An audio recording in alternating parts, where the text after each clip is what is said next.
Have you ever stopped to think that maybe you're disobeying God by trying to be too obedient? I know, it sounds crazy, but check this out.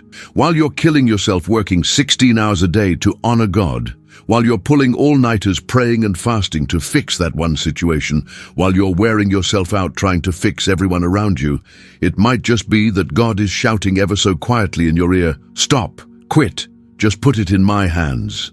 It's a counterintuitive and even disturbing truth. The God who created the universe with a word sometimes simply wants you to stop trying so hard and trust that He already has everything under control.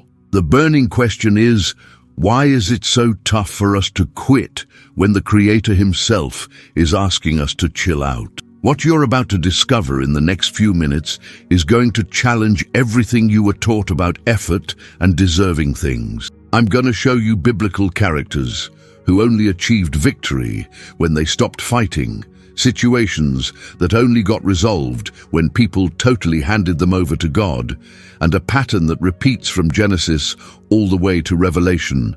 Our greatest win comes when we quit trying to win.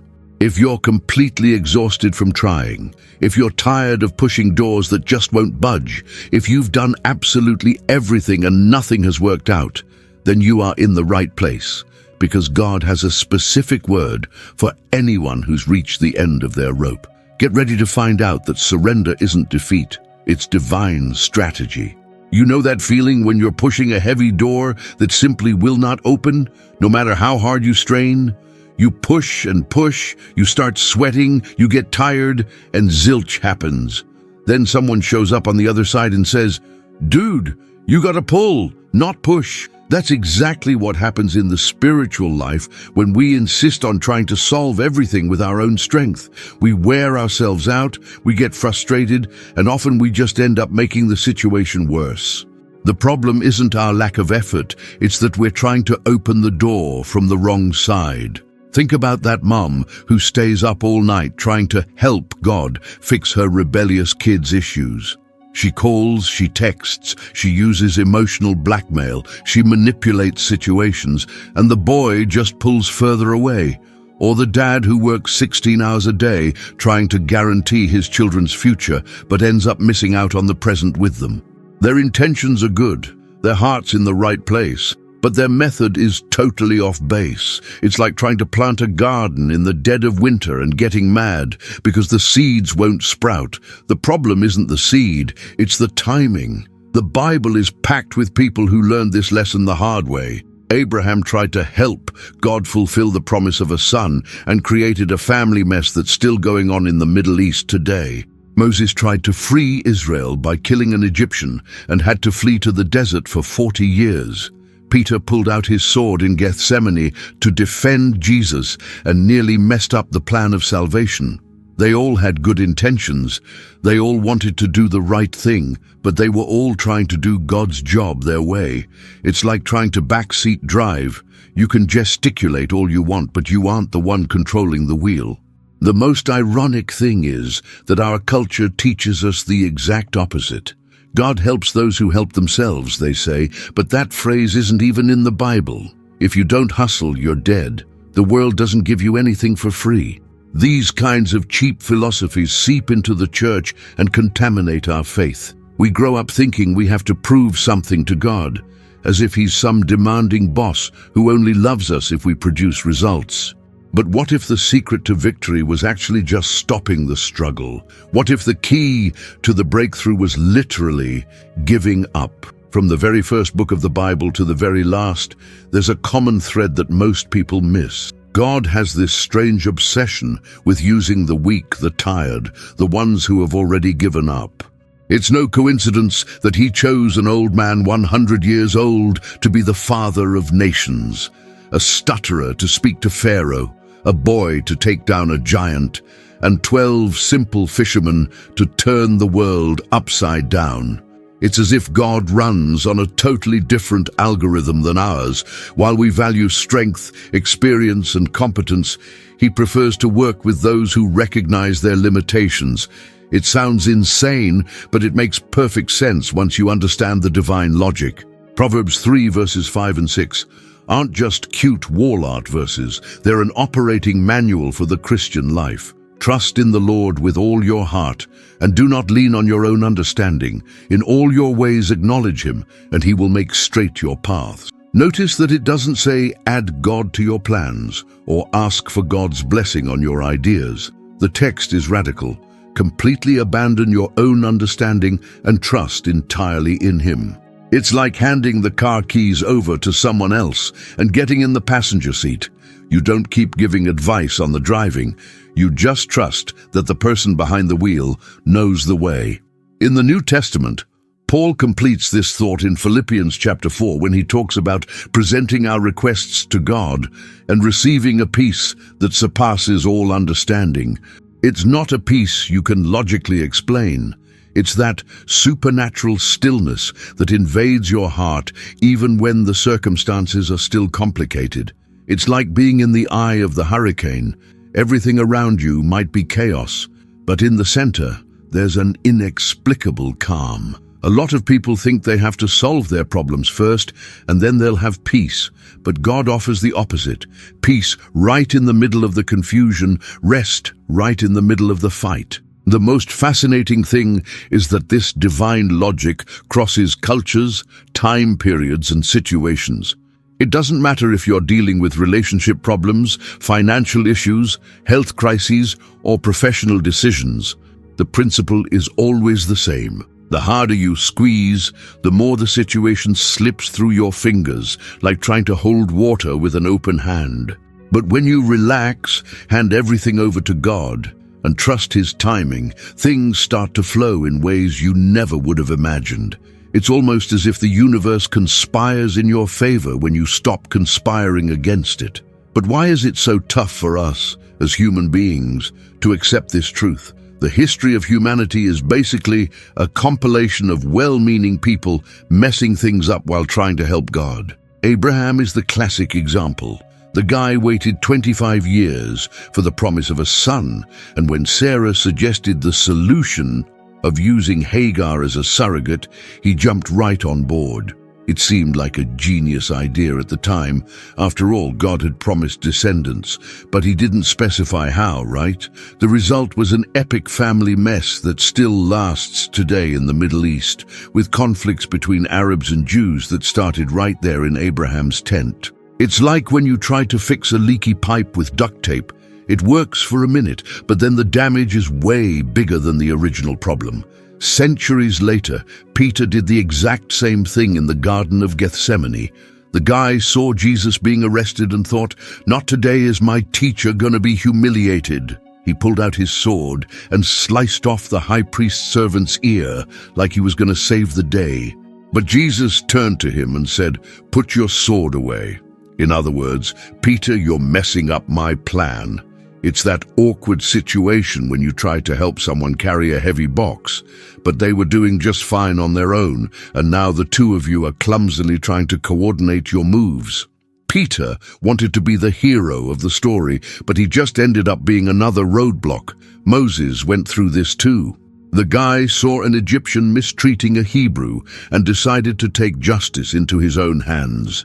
Result: one dead Egyptian and 40 years of exile in the desert tending sheep. When God finally called him to free Israel, He did it His way, with signs, wonders, and a perfect plan. It's like the difference between an experienced surgeon performing a delicate operation and a kid playing doctor with their toys. The intention might be the same, but the method makes all the difference. Moses had the right heart, but the wrong hands at the wrong time.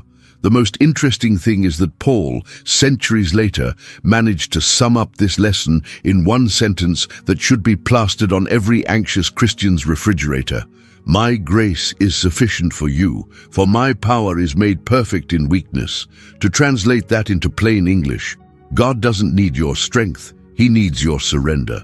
It's like trying to push a car that's out of gas instead of just putting fuel in the tank. You can sweat, get tired, call your friends to help, but the problem isn't lack of strength, it's lack of the right fuel. But why is it so tough for us to understand when God is saying, "Stop, let me handle it"? There's a sacred moment in every child of God's life when the Holy Spirit whispers ever so quietly in your ear, "Now stop, hand it over to me." It's like that tense moment in a movie when the music stops, time slows down, and you know a crucial decision is about to be made. David lived this in the cave of En-Gedi when he had Saul defenseless right in front of him. The soldiers were whispering, "There's your chance. Kill him now and end this persecution once and for all." But something inside David said no, and he backed off. It wasn't cowardice, it was wisdom. He understood that vengeance in his own hands wasn't victory, it was disobedience disguised as justice. Jesus went through the same test when Peter suggested he avoid the cross. Imagine the scene. You're walking toward the greatest pain of your life, and your best friend says, "You don't have to go through this, there's another way." Christ's response was radical. "Get behind me, Satan." Not because Peter was evil, but because even the best human intentions can become obstacles to God's perfect plans. It's like when you're on a diet and someone offers you a piece of cake just so it doesn't go to waste. The intention is good, but the outcome can sabotage all your progress. Sometimes the greatest act of love is saying no to what seems logical and yes to what God is asking for. The toughest lesson to swallow is in Exodus chapter 14, verse 14. "The Lord will fight for you. You need only to be still." Translation: just be quiet and let God work. The Israelites were trapped between the Red Sea and Pharaoh's army, and God basically said, "Don't do anything, just watch the show." In the New Testament, Jesus was sleeping soundly during a storm that terrified experienced fishermen. While they were panicking, screaming, and running back and forth, he was resting like someone watching Hulu at home on a Sunday. It wasn't indifference, it was absolute trust in the Father's control. The most disturbing thing is that our fleshly minds can't process this logic. We've been programmed since we were kids to believe that if you don't move, you won't get anywhere, and God helps those who help themselves. So when God asks us to stop and trust, it feels like laziness, irresponsibility, or a lack of faith. It's like being in the middle of a building fire and someone yelling, "Don't run, just walk slowly to the exit." Everything inside you wants to bolt, but wisdom tells you that running might be more dangerous than trusting. The question isn't whether we're going to hear this call to surrender, but when, and whether we're going to obey before or after we've exhausted all our failed attempts. Hannah was a woman who knew the pain of waiting and frustration well. She prayed, she cried, she begged God for a child, but nothing happened. It reached the point where she poured out her heart in the temple so intensely that the priest Eli thought she was drunk. But there's a huge difference between someone giving up out of bitterness and someone surrendering out of love. Hannah reached the supreme moment of surrender. "Lord, if you give me a son, I will give him back for your service." It wasn't bargaining, it was total surrender. And when she stopped trying to control the outcome and started trusting God's character, Samuel was born, and he became one of the greatest prophets in Israel. Centuries later, a young woman named Mary received a visit that would change the history of humanity.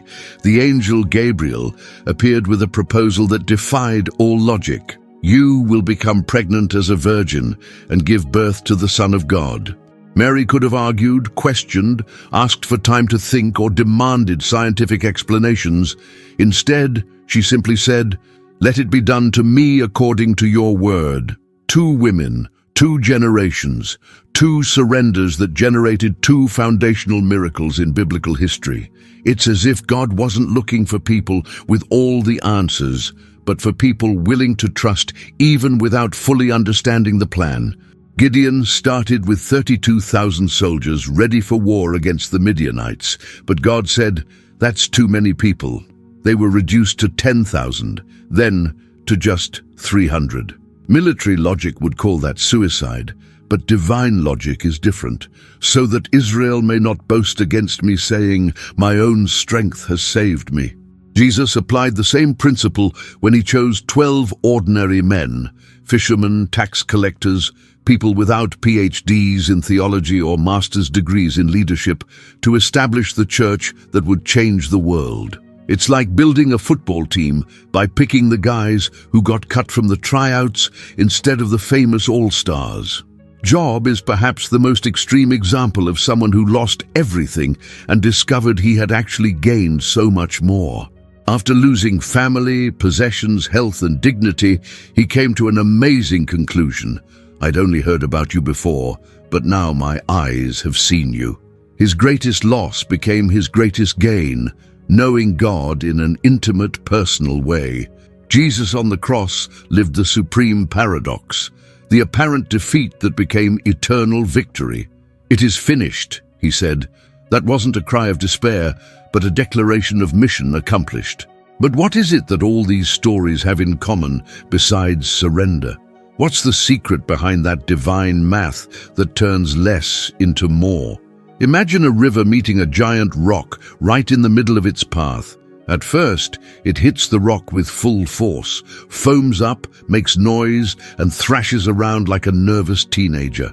The water struggles, tries to push, forces its way through, but the rock doesn't move an inch. For days, months, years, the river insists on the same strategy: brute force versus an immovable obstacle. Anyone observing from the outside would think that river is going to wear out and give up. But then something interesting happens. The river stops fighting the rock and decides to flow around it. And that's where the magic starts. Over time, that patient, persistent water begins to sculpt the rock in a way that all the brute force in the world never could. Drop by drop, day after day, the river molds the stone, creating smooth curves, elegant passages, shapes that look like works of art. What was once an insurmountable obstacle becomes part of the scenery, integrated into the natural flow of the waters. It is poetry in motion, softness overcoming hardness, patience beating urgency, wisdom triumphing over strength. And the most beautiful part is that both the river and the rock leave that encounter transformed. That is exactly the difference between trying to solve things our way and letting God work His way. When we try to push our rocks, that difficult relationship, that complicated financial situation, that rebellious child, we wear ourselves out, we get frustrated, and often we even end up hurting those around us. But when we hand everything over to God and learn to flow in the direction He shows us, something supernatural happens. Situations start transforming from the inside out. People's hearts change, and doors open in ways we never would have imagined. The psalmist knew this secret when he wrote, "Commit your way to the Lord," and Paul confirmed it centuries later with, "All things work together for good for those who love God." It's not a coincidence. It's a spiritual law, as reliable as gravity. From the Old to the New Testament, the message is the same. God has always had a better plan than ours, a more effective strategy, a more perfect timing. The question is, how do we identify when it's time to stop pushing and start flowing? And even more important, what do you do when everything inside you screams to keep fighting?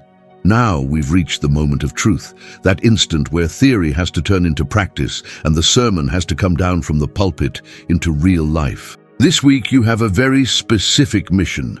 Identify that giant rock that you've been trying to push by yourself for months, maybe years. It might be that marriage that's on the rocks and you keep trying to fix your spouse, that child who has drifted away from the church and you bombard them with Bible verses in text messages, or that financial situation you're trying to solve with spreadsheets, apps, and anxiety. You know which one it is, right? That situation where when someone asks how you're doing, you take a deep breath before answering. That's the rock. The exercise isn't complicated, but it is profound. Before you go to sleep tonight, sit down somewhere quiet. It could be the edge of your bed, an armchair, or even the bathroom if that's the only silent place in the house, and have an honest conversation with God. Not one of those grocery list prayers where you dump out a catalogue of requests, but a genuine heart-to-heart talk. Tell him about this situation that's been keeping you up. Tell him how hard you've tried, how tired you are, how confused you feel. And then, in one simple sentence, surrender it. Father, I don't know what to do anymore. I hand this situation completely into your hands. Teach me how to flow in your direction. Jesus said a beautiful thing in Matthew chapter 11, verses 28 through 30. Come to me, all you who are weary and burdened, and I will give you rest. Take my yoke upon you and learn from me, for my yoke is easy and my burden is light. Notice he didn't say, come to me and I'll solve all your problems in 48 hours. He said the yoke is easy and the burden is light, meaning when you stop carrying the weight alone and divide it with him, the journey gets easier. It's like the difference between moving boxes by yourself versus having help. The weight is still the same, but it becomes manageable.